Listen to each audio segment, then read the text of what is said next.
Now then everybody, it's Dan from HomePhysique.com and I have got for you today another episode of the Home Gym Buys Guide. So as the title suggests, we're going to be looking at bands and chains.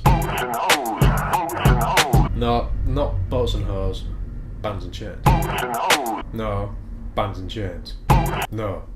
So everybody knows that the key to getting stronger is just progressive overload. It comes down to adding more weight to the bar, simple as that. If there's more weight going on the bar, you are getting stronger.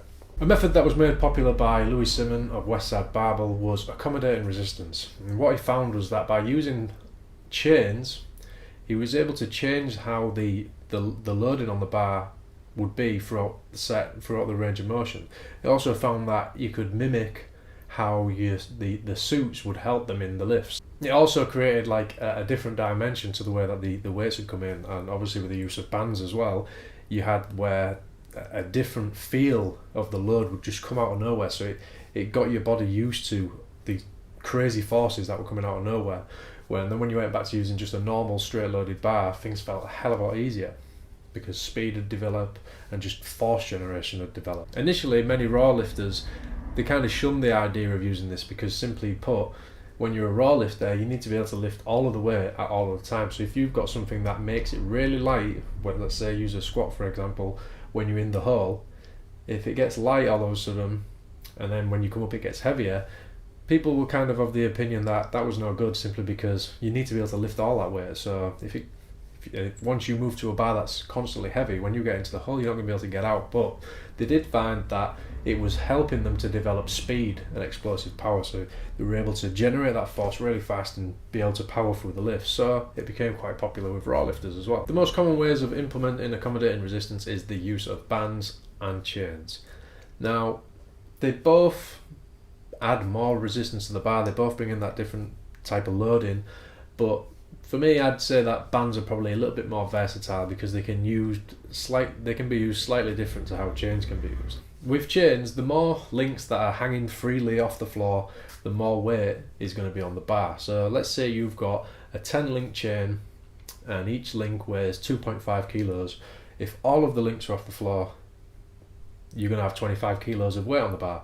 And let's say you've got 4 links off the ground, that's going to be 10 kilos. You know, that's how it works, simple as that. If all the links are on the floor, it's going to weigh nothing, the chain of course, and if they're all at the top, you're going to get the full load. And it's a very stepped increase in weight as you go up. It's quite, it doesn't catch you off guard, you know what I mean? It's quite stepped. And the reason for that, of course, is because chains are just subject to gravity just the same as a bar is, simple as that. Now with bands, the resistance is actually coming from the band tension itself. Now what this is as you are, say, stretching this band throughout the range of motion, let's say you're going to do a deadlift, yeah? The bands are in their normal shape on the floor, maybe just a little bit of tension from how you've got them set up. As you start to pull through that range of motion in the deadlift, that band is stretching, and all the time that it's stretching, it is trying to retain its original shape. It wants to go back to its original length. It doesn't want to do what you're making it do. So it is actually physically pulling you down, depending on the width, the thickness, and the actual elasticity of the actual band itself. Now that was a tricky one to say. And these are all different forces now. So it's not so much like gravity anymore. This is different. This is a really different kind of tension that comes out of nowhere. It can be quite sudden. There is charts somewhere that show you the difference between chains and bands in respect to how that curve comes in. But from my own experience of using them, when you do use bands, I'm not kidding you, all of a sudden you'll be fairly okay, and then shump, it's like that. It literally just flies up. The amount of tension, it's horrendous how it comes out of nowhere. Obviously different ratings of bands will deliver different curves of resistance and tension, but that's generally how it feels. It just comes out of nowhere basically. And obviously all this sudden increase in tension makes the bar really heavy to hold because it wants to pull you back down to the ground. There obviously gets to a stage where that tension gets so much that the band snaps. Simple as that. Basically, you're trying to overcome that by pulling it up, and it's trying to pull you back down. So let's look at the pros of bands. They are relatively cheap, you can pick them up quite easily. They can be used to either add resistance to the bar, or they can be used to assist the lifter, so you can do like a reverse band bench, reverse band squat. You can even use them for like bodyweight exercises where you tie the band around yourself and it'll take some of your body weight and help you to lift. They're easy enough to transport around. If you've got a home gym but you also go to a commercial gym, you can use them at home, and then you can simply stick them in your bag and take them to the commercial gym and use them there. Simple, They don't make any noise, which is a big deal if you have got a home gym and you've got neighbours and you want to keep the noise down. These don't make any noise. They're just bands. They don't clang or clatter or anything, so that's a good thing. And if you want to add extra resistance, you can either use different band tension rating, or you can double them up. So you could use a red band with a blue band and you'd find that you've got a lot more tension coming on the bar, and they don't take much space up on the bar either, so that's a good thing. The cons of bands then is that they can snap if you abuse them. So if you really are taking the piss with them and you're extending them to lengths that they don't want to do, you might find that you snap your bands, and then you're gonna have to go and buy some new ones. Simple as that. They also need mounting points if you're going to be using them properly. You can actually say stand on bands to add a little bit of resistance to a deadlift, but it's not ideal. I've done it myself and it feels awkward. So you actually need something to physically mount these to. Now you might not actually have anywhere to do that, so they're not going to be much use to you. So that's one of their biggest downfalls, I think. They also tend to fix you into like a plane of motion.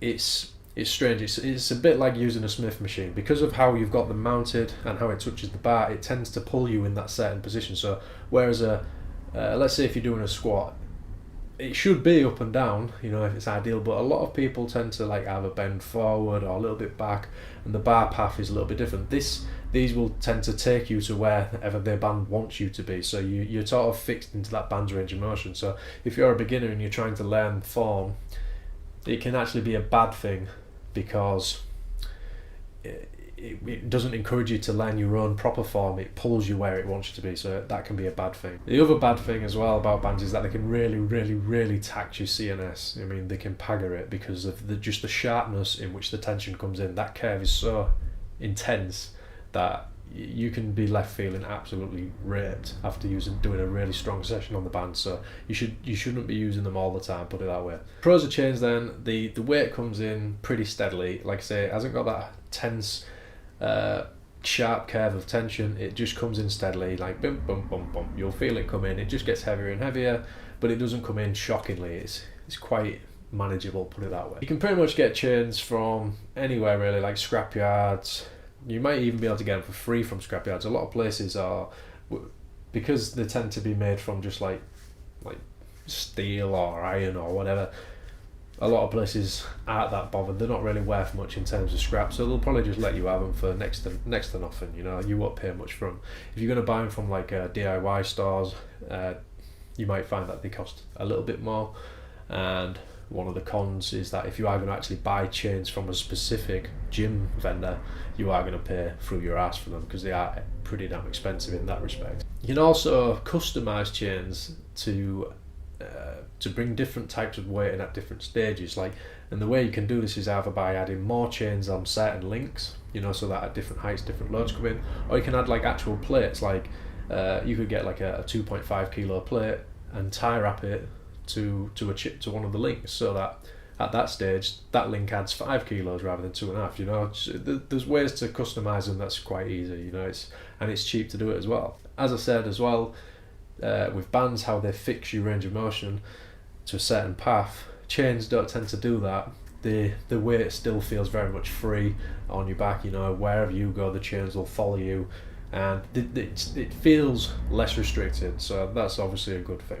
And probably the most important one is that chains look fucking badass.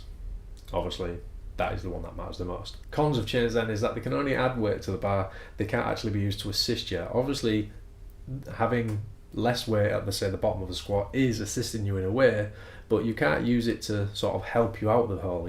You've actually still got to power your way out of there yourself. If you use bands in a reverse manner, they will actually pull you out of the hole, so they help you. Bands can be used to assist you, chains can't. They can only add weight to the bar. Chains tend to take up quite a lot of space on the bar, And in the lifting area in general, you've seen people doing videos where they've got chains draped over the, like I said, the center of the bar when they're doing deadlifts, and on the sides and just all over the place. They can get a little bit messy in the sense that they're everywhere, so that can be a pain in the ass setting them up, you know. It can be a problem. Chains obviously are actually pretty heavy. If you've got 25 kilos worth of chain links, you've got 25 kilos to deal with. So it's not a case of you can just stick them in a bag and take them to a commercial gym to use them there, because obviously you're going to need 2 of each, 1 for each side, so that's 50 kilos you're going to have to put into a bag to take to the gym.